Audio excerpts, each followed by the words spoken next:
How and why did you decide to write an anti-Islamic book? Already thought, okay, these Muslim guys are kind of crazy and this religion isn't the truth. He was shot and they tried to slit his throat and they put a knife in his stomach with a letter on it for another girl, Ayan Hirsi Ali. And it said, "You are next." So it strengthened my anti-Islam feelings in such a way that I thought, well, I have to become politically active to do something and stop this evil of harming our country. That was the reason that I wanted to write a book, to explain to people why Islam was a danger for the world. When I was writing my book, like I said earlier, the questions, the doubts I had about Christianity popped up again. And that was about truth, of course, because I was a believing Christian guy. And yeah, the Christian questions I had in the end were answered in an Islamic way. Because, of course, when I started writing the book, a lot of people think that it was a political book. And it was the first time that I saw him not so much as a warlord, because that's the picture I had in my mind, but I saw him as a father, and I saw him as a friend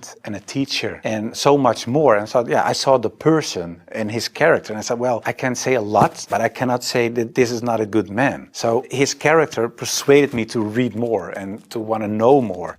What surprised you the most while doing your research? The story about Hind, there was something that, like a switch, like I had to change. And it was because I thought Hind, she was the wife of one of the enemies, Abu Sufyan. And in a way, they gave money to kill Hamza, the favorite uncle of the Prophet. And that was what happened on the battlefield. He got killed. They even paraded with his ears and cut off his nose and horrible stuff. So the Prophet was deeply sad, of course, of what happened. And years later, he became powerful. He came in power in Mecca. And then there was Hind. And I was reading this book and I thought, okay, now she gets crucified or her head gets cut off or something like that. But he said, well, I cannot look at her right now, but everybody is forgiven. And if you want to stay here and live among the Muslims, it's possible. If you don't want that, you can go. But bloodshedding is over now. And I thought to myself that she was forgiven. If you can forgive someone who kills a relative, especially a favorite uncle of you, even starts parading with parts of his body to show other people that she humiliates you and whatever you stand for, that means you have such a great character. It's very special. It's something you don't see. And that's what he did. So I thought to myself, well, it was a really special guy. And when I thought that, I thought, well, I have these arguments for him being a prophet. I see his character. I see the way he treated other people. I see how he treated his enemies. I think he is a prophet. But then I thought to myself, whoa, that's horrible. Because I already accepted this oneness of God. And now I say he is a prophet. If I say there is only one God and Muhammad is his prophet,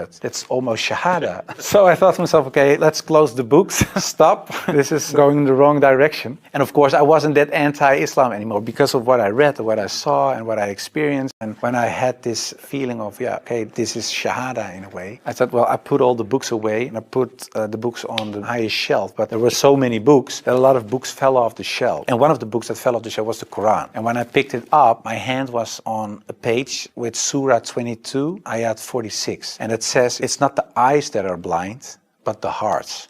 And I thought to myself, that really is my problem, because it wasn't the eyes. I really could see what I written down myself. I started writing myself and I could see it with my own eyes, but I still couldn't accept the fact that I said he is a prophet. I couldn't accept it.